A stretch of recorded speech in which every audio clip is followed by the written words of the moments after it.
میشه سر یک آدم عاقل، سر یک آدم عالم دانشمند کلاه گذاشت.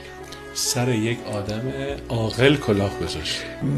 نمونه بزرگش دانشمندانی که توی آزمایشگاه‌ها و کارگاه‌ها دارن سلاح درست میکنن که سیاستمدارا آدم بکشن باش.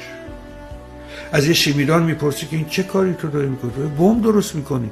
میگه من کار علمی مو دارم میکنم. اما سر آدم خردمند نمیشه کلاه گذاشت، چون دیدگاه داره، دور رو میبینه، میدونه داره به کدوم سمت حرکت میکنه. دو تا اصطلاح داریم، دو تا کلمه که خیلی از مردم مترادف هم استفاده میکنن. یکی عقل، یکی خرد. که عقل و خرد رو خیلی از مردم یکی میدونن، در حالی که واقعا یکی نیست.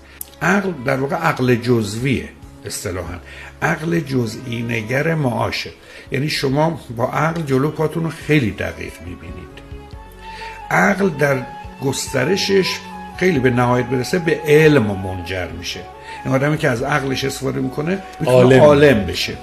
اما خرد نه، خرد جلو پا رو نگاه نمیکنه، جزئی نگاه نمیکنه، خرد بزرگ نگاه میکنه و خرد در نهایت خودش به جهانبینی و فلسفه منجر میشه. فردوسی اولین بیت شاهنامه‌اش به نام خداوند جان و خرد هست، یعنی جان و خرد رو دو چیز اصلی میدونه که خدا آفریده. و جالبه که ادبیات فارسی در شکل عرفانی یا غیر عرفانیش ستایش خرده و نفی عقل. جدی؟ آره، تو ادبیات ما عقل گریزی ارزشه.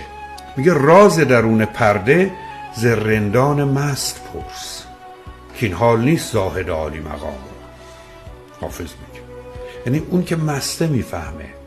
و آیا تشویق به خرد میکنه در کنار این داستان؟ دانایی به یه شکل دیگه اتفاق. همین که میگه راز رو میدونه یعنی چی؟